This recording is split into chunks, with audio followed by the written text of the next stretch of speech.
Troisième journée de discussion à l'Assemblée nationale sur le projet des retraites et encore une fois, la stratégie de l'opposition fonctionne. Il est 15 heures, le débat reprend à l'intérieur de l'hémicycle. Rappel au règlement et suspension de séance se succèdent. Si les amendements sont au cœur de la journée, le 49.3 est de plus en plus présent dans l'esprit des députés.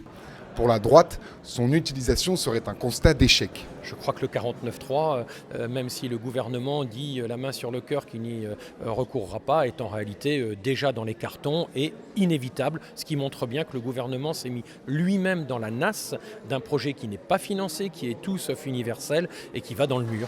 Chez Nicolas Dupont-Aignan, c'est la manière de faire du gouvernement qui pose problème, plus que l'article en lui-même. En fait, le gouvernement essaye de tordre les règles de l'Assemblée pour faire passer un projet sans passer par le 49.3. Qu'il soit franc. S'il ne veut pas de débat, il a le 49.3. Le rejet est total du côté de la gauche. Pour le GDR, un tel recours serait inadmissible. Non mais si le gouvernement décide d'appliquer le 49.3, il ajoutera une signature infamante au bas de son mauvais projet. Il y en a déjà plein, donc ça sera clairement une volonté d'assumer finalement son choix de ne discuter avec personne. Même son de cloche chez les Insoumis, Jean-Luc Mélenchon y voit une machination du gouvernement. Ils créent l'ambiance pour ça, ils veulent ça.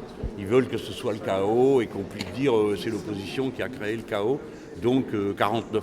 La majorité se défend de l'utilisation d'une telle procédure.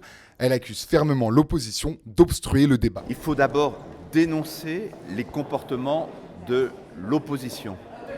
Nous nous engageons dans ce débat visiblement pas avec les mêmes armes ni les mêmes objectifs. Pourtant, au sein même de la majorité, certains nuancent le propos et évoquent la possibilité d'y recourir. Si les oppositions font le choix de totalement bloquer, paralyser les débats, on saura aussi prendre des décisions en responsabilité, mais aujourd'hui, ce n'est pas le sujet. Si elle est aujourd'hui rare et décriée, l'utilisation de l'article 49.3 est pourtant un mécanisme qui a servi.